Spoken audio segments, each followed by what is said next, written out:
नमस्कार. जाणून घेऊया भारतीय ध्वजाचा इतिहास आणि त्याची कथा. 1904 मधील पहिल्या ध्वजापासून 1947 मधील अशोक चक्र असलेल्या तिरंग्यापर्यंत भारतीय राष्ट्रीय ध्वजाच्या प्रत्येक आवृत्तीनं आपल्या देशाच्या समृद्ध इतिहासाची आणि मूल्यांची कथा सांगते. सिस्टर निवेदितांचा ध्वज.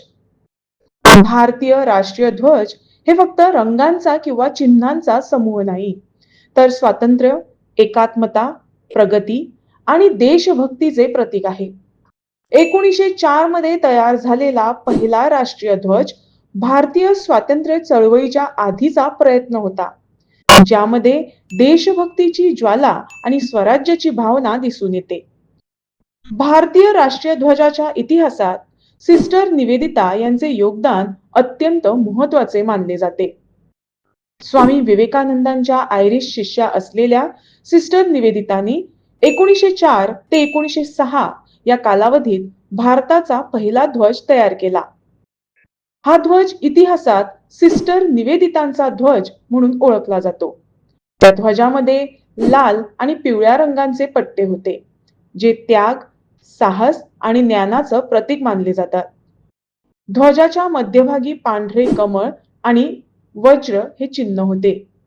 कमळ हे शुद्धता, आशा आणि आध्यात्मिक उन्नतीचे प्रतीक होते, तर वज्र हे इंद्र देवाचे शस्त्र मानले जाते, जे शक्ती, धैर्य आणि दृढ संकल्प दर्शवते. सिस्टर निवेदितांचा हा ध्वज केवळ एक चिन्ह नव्हता, तर तो भारतीय स्वातंत्र्य चळवळीतील आत्मसन्मान, सांस्कृतिक ओळख आणि राष्ट्रभक्तीचा प्रारंभिक आवाज होता. या ध्वजानं पुढील काळात विकसित झालेल्या भारतीय राष्ट्रीय ध्वजाच्या संकल्पनेला दिशा दिली. भारतीय ध्वजाच्या उत्क्रांतीमध्ये सिस्टर निवेदितांचा हा पहिला प्रयत्न आजही इतिहासातील एक प्रेरणादायी पर्व म्हणून स्मरणात राहतो. 1906 मधील कोलकाता ध्वज आणि तिरंगी संकल्पनेची सुरुवात. यानंतरच्या ध्वजांमध्ये प्रत्येक आवृत्तीत सांस्कृतिक, ऐतिहासिक आणि राजकीय संदेश समाविष्ट होता. 1906 साली सादर करण्यात आलेल्या कोलकाता ध्वजानं भारतीय राष्ट्रीय ध्वजाच्या इतिहासात तिरंगी संकल्पनेची पायाभरणी केली. हा ध्वज भारतीय स्वातंत्र्य चळवळीतील एक महत्वाचा टप्पा मानला जातो. या ध्वजात निळा, पिवळा आणि लाल असे 3 आडवे पट्टे होते. निळ्या रंगाच्या पट्ट्यावर 8 तारे दर्शवण्यात आले होते, जे त्या काळातील प्रमुख प्रांतांचे प्रतीक मानले जातात. मधल्या पिवळ्या पट्ट्यावर वंदे मातरम हे राष्ट्रगीतात्मक शब्द लिहिले होते, जे स्वातंत्र्य चळवळीचा आत्मा बनले. खालच्या लाल रंगाच्या पट्ट्यावर सूर्य, अर्धचंद्र आणि तारा अशी चिन्हे होती, जी भारताच्या धार्मिक आणि सांस्कृतिक विविधतेचे प्रतीक मानले जातात आणि या चिन्हांद्वारे देशातील विविध समुदायांमधील ऐक्य अधोरेखित करण्यात आले होते. कोलकाता ध्वजाने प्रथमच तिरंगी रचनेची कल्पना मांडली आणि पुढे विकसित झालेल्या भारतीय राष्ट्रीय ध्वजाला एक ठोस दिशा दिली. त्यामुळे हा ध्वज भारतीय ध्वजाच्या इतिहासातील एक ऐतिहासिक आणि प्रेरणादायी पाऊल ठरतो. 1906 मधील विभाजन विरोधी चळवळीतील नवा ध्वज. 1906 साली कोलकात्यात झालेल्या विभाजन विरोधी आंदोलनाच्या वेळी एक नवा राष्ट्रीय ध्वज सादर करण्यात आला. या ध्वजामध्ये हिरवा, पिवळा आणि लाल असे 3 आडवे पट्टे होते, जे देशभक्ती आणि एकतेचे प्रतीक मानले जात होते. हा ध्वज विशेषतः बंगालच्या फाळणी विरोधातील चळवळी दरम्यान उघड करण्यात आला होता. या ध्वजाच्या रचनेचे श्रेय सचिंद्र प्रसाद बोस आणि सुकुमार मित्रा यांना दिले जाते. यांच्या संकल्पनेतून साकार झालेल्या या ध्वजानं भारतीय स्वातंत्र्य चळवळीला एक नवे प्रतीक मिळवून दिले. या ध्वजामधील रंगांनी त्या काळातील भारतीय समाजातील विविधतेचं आणि एकत्र येऊन अन्यायाविरुद्ध उभे राहण्याच्या संकल्पनेचे दर्शन घडवले. कोलकात्यातील या ध्वजानं पुढील काळात विकसित झालेल्या भारतीय राष्ट्रीय ध्वजाच्या संकल्पनेला अधिक बळ दिले.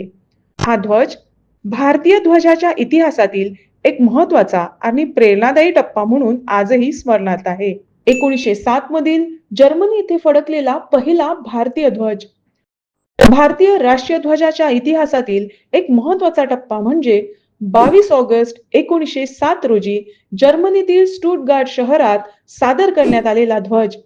हा ध्वज भिकाजी कामा विनायक दामोदर सावरकर आणि श्यामजी कृष्ण वर्मा यांच्या संकल्पनेतून साकार झाला होता. या ध्वजाचे वैशिष्ट्य म्हणजे तो परदेशी भूमीवर फडकवण्यात आलेला पहिला भारतीय ध्वज होता. त्यामुळे भारतीय स्वातंत्र्य चळवळीला आंतरराष्ट्रीय स्तरावर ओळख मिळाली आणि भारताच्या स्वातंत्र्याची मागणी जागतिक व्यासपीठावर पोहोचली. स्टुटगार्ट येथे आयोजित आंतरराष्ट्रीय समाजवादी परिषदेत हा ध्वज उघड करून भारताच्या स्वातंत्र्याचा संदेश जगभर पोहोचवण्यात आला. 1917चा होम रूल चळवळीचा ध्वज. लोकमान्य बाळ गंगाधर टिळक यांच्या नेतृत्वाखाली सुरू झालेल्या होम रूल चळवळीनं 1917 साली स्वतःचा वेगळा ध्वज स्वीकारला. हा ध्वज त्या काळातील राजकीय परिस्थिती आणि भारतीयांच्या वाढत्या स्वशासनाच्या आकांक्षाचे प्रतीक होता. या ध्वजामध्ये लाल आणि हिरव्या रंगाचे आडवे पट्टे होते, जे देशभक्ती, साहस आणि आशेचे प्रतिनिधित्व करत होते.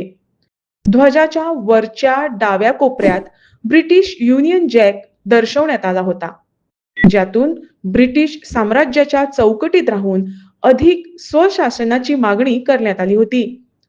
ध्वजाच्या मध्यभागी 7 तारे होते, जे भारतातील प्रमुख प्रांतांचे प्रतीक मानले जातात. हा ध्वज पूर्ण स्वातंत्र्यापेक्षा ब्रिटिश साम्राज्यातील अधिक अधिकार आणि स्वराज्याची मागणी दर्शवणारा होता. होम रूल चळवळीचा हा ध्वज भारतीय स्वातंत्र्य चळवळीतील एक महत्वाचा राजकीय टप्पा ठरला.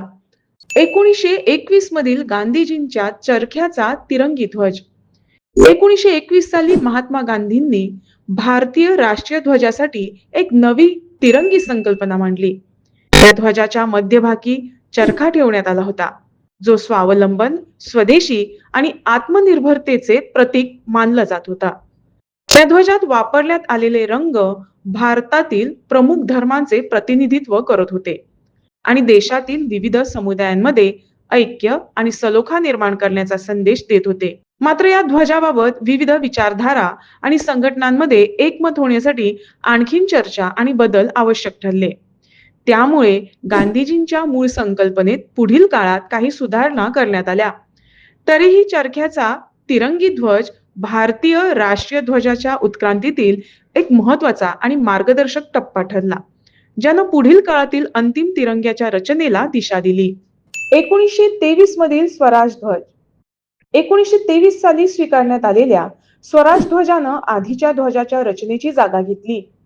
आधीच्या ध्वजाला काही ठिकाणी सांप्रदायिक अर्थ लावले जात असल्यानं राष्ट्रीय एकात्मतेचा संदेश अधिक स्पष्ट करण्यासाठी नव्या ध्वजाची आवश्यकता भासली. या नव्या स्वराज ध्वजात केसरी, पांढरा आणि हिरवा असे 3 आडवे पट्टे देण्यात आले. या रंगाची निवड देशातील विविध समुदायांमधील ऐक्य आणि समन्वय अधोरेखित करण्यासाठी करण्यात आली होती. विशेषतः केसरी रंग हा हिंदू आणि मुस्लिम ऐक्याचं प्रतीक म्हणून मानण्यात आला. हा ध्वज भारतीय स्वातंत्र्य चळवळीतील बदलत्या विचारधारांचे आणि सर्वसमावेशक राष्ट्रीय ओळखीच्या शोधाचे प्रतिनिधित्व करत होता.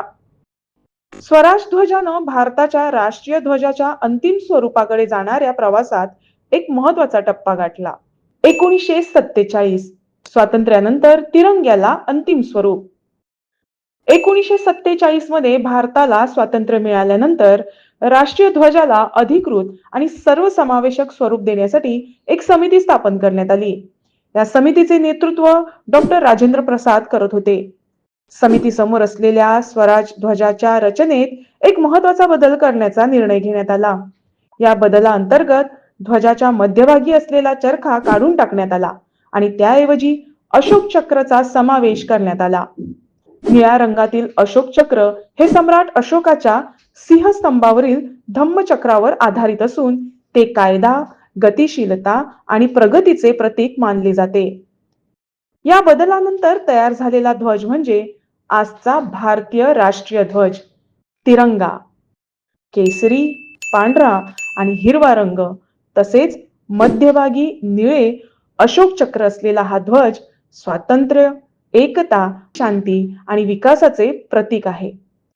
1947 मध्ये स्वीकारण्यात आलेल्या या तिरंग्यानं भारतीय राष्ट्राची ओळख निश्चित केली आणि तो आजही प्रत्येक भारतीयाच्या अभिमानाचे व देशभक्तीचे प्रतीक म्हणून फडकत आहे. प्रत्येक भारतीयासाठी तिरंगा केवळ ध्वज नाही, तर अभिमान, प्रेरणा आणि कर्तव्याची आठवण आहे, जो आपल्या राष्ट्राची महानता जगासमोर अधोरेखित करतो.